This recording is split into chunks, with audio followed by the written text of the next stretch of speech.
Qualifier up in the top right hand corner. I hope this is where you've got the camera. Yep. His name is JackO. He is from the clan CPTt. And he is green Protoss and very, very happy about being up 1-0 in this semi-finals. Just one win away from qualifying into the main online tournament. And we do have Storm, the pink Zerg in the bottom on Daybreak. So, from Sweden, of course. Don't know if he's a member of any clans. I don't SGG, believe it's... yes. CGG, right. So, CGG clan Storm is representing here. And, well, yeah, are they talking about... Oh, that was about the drone, not about the previous game. Because I wouldn't actually be surprising if Storm was a little bit annoyed by how that previous game went. Let's see, a little bit more traditional opening right here from JackO, because he does have the pylon on the low ground. So he's going for a fast expand by the books. Yeah, at least by the Forge books. So, Yep. as you said, it is going to be very much more well, not really standard, but the type of play that you should be more used to seeing and used to playing if you're a Protoss, since it's been fairly recent that the Gateway expand has really become popular again. A couple of the better Protoss players have started to experiment with the Gateway expands for quite some time ago. But other than that, yeah, this would be the normal standard type of play. It's even going to be a Nexus first, though. It is just now going down, approximately when the hatchery does. So just delaying it by a couple seconds, maybe only 3 seconds. So here we have the Forge as the pool is finishing. And should be 2 Zerglings coming out if Storm is playing this absolutely standard. So let us see. Yep, 2 Zerglings is all you need on this map. Don't need anything more, actually. Well, some players 4 Zerglings and they take the Zolnagas. I mean, the 1 Zolnaga and another link either here or here, and use the additional 2 to scout for probes. But you don't actually need to do that straight off the bat, because there's not much that can be happening. No, not really. I mean, that's one of the critiques that players have been feeling for the Forge, that you are locked into either go for cannon rushy cheesy type of strategies, or play very, very passive. With the 1 gas only from JackO, though, I wouldn't be too surprised if he actually goes for a fairly early 3rd base and defends it with cannons. Either that, or you can do a heavy 7-gate +1 Zealot timing, even an 8-gate, because by not mining that gas, your mineral income will be so much higher, and you can drop a lot of gates fairly quickly. The amount of chrono boost, I mean, the chrono boost is all being spent into the Nexuses so far, and did the good job, Probe, confirming the expansion. Oh, and the Probe will actually live. Yeah, he even gets away. Yeah, it gets away, and the Zealot does take out a substantial amount of hit points away from those lings. This ling has to be careful, but will get away in the end.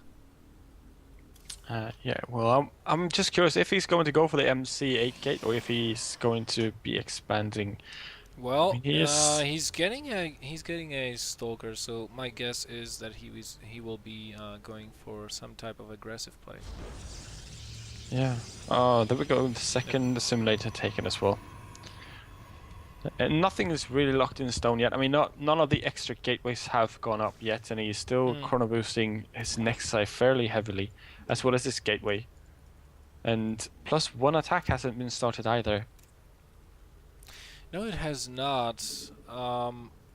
That is really weird. The second Stalker will be sent out to the 3rd base. So yeah, he's getting that Zergling.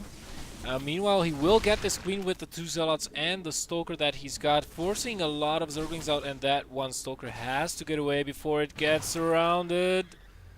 Oh, nice juke there. He's still locked in though. Oh no, why would you do that, JackO? Why would you intentionally sacrifice your one of your only 2 ranged units straight in the beginning of the game? But yeah, you are right. He is going for a rather fast third base, because there are no additional buildings being put down. Yeah, except for the Nexus. Except for the Nexus. And you know, this is a really risky, greedy play. JackO is banking on the fact that his opponent will not attack, but at the same time, it's kind of you know, you force a lot of units out of your opponent. So what is your opponent going to do? Well, better make use of those units. So he just Yeah, but the way, yeah, just the look at way he that used them was played. not at all ideal. I mean, he lost all of his Zerglings and got nothing in exchange out of them. No, he didn't. But I mean, he hasn't scouted anything. Right now, he's sending his Overlord down towards the third because he's starting to suspect that something's going on and him being a little bit fishy. But this is already too late to really do cost-efficient damage down here. We've got the gateway wall already, and we have 2 cannons that will absolutely be done before anything can come on over here to try to attack it. Yep. So JackO should have a fairly safe third base. I mean, you can never be 100% sure that anything is going to be safe against the Zerg, but it shall be as safe can be, and the response will be a Spire coming down from our Zerg player. We also have a Twilight Council being planted by JackO. Yeah, the timing And of it should be for +2. Yeah, and it is for +2, but as soon as he sees only lanes and no roaches with the poke that Storm is about to do, he will start to suspect either... Whoa, that's no, oh no! Oh no, that is not what you want happening as a Protoss player. This, of course, resets JackO's plan back by about 3 to 4 minutes, depending on how much damage these Zerglings can do. But JackO reacting absolutely perfectly to this. He didn't lose all that much. Yeah, he lost 6 drones, probes, but overall he's still in a very good spot now. A Storm taking a 4th base. The Spire is nearing completion. And JackO, does he suspect? Yeah, he suspects. He gets a blink. He gets a +2 rolling straight up. So, you know, no cannons in base, but those mutas are not going to be as effective as they could have been, since JackO already has the transition prepared. Yeah, one thing I would love for JackO to do is just wall off completely down by his third base, though. It is still open, and yeah, he's got 3 cannons, but if he lets stuff roll on through there from the Zerg, he will still be able to take quite a lot of damage. He is supply blocked yet again, but he's got pylons on the way up, so shouldn't be too much of a problem for him. The mutas are now out on the field and should be looking to do a lot of damage. And the way that the Protoss is positioned right now will mean that his main base is going to be extremely open. He only sits on 6 gateways right now, so he's not going to be able to produce all that many Stalkers, and the probes are going to have to be pulled now. Let's look at the reaction time. JackO fairly slow to react to those mutas, but he does now, and he worked some Stalkers. And Blink is already down, and that's a good news for JackO, bad news for Storm.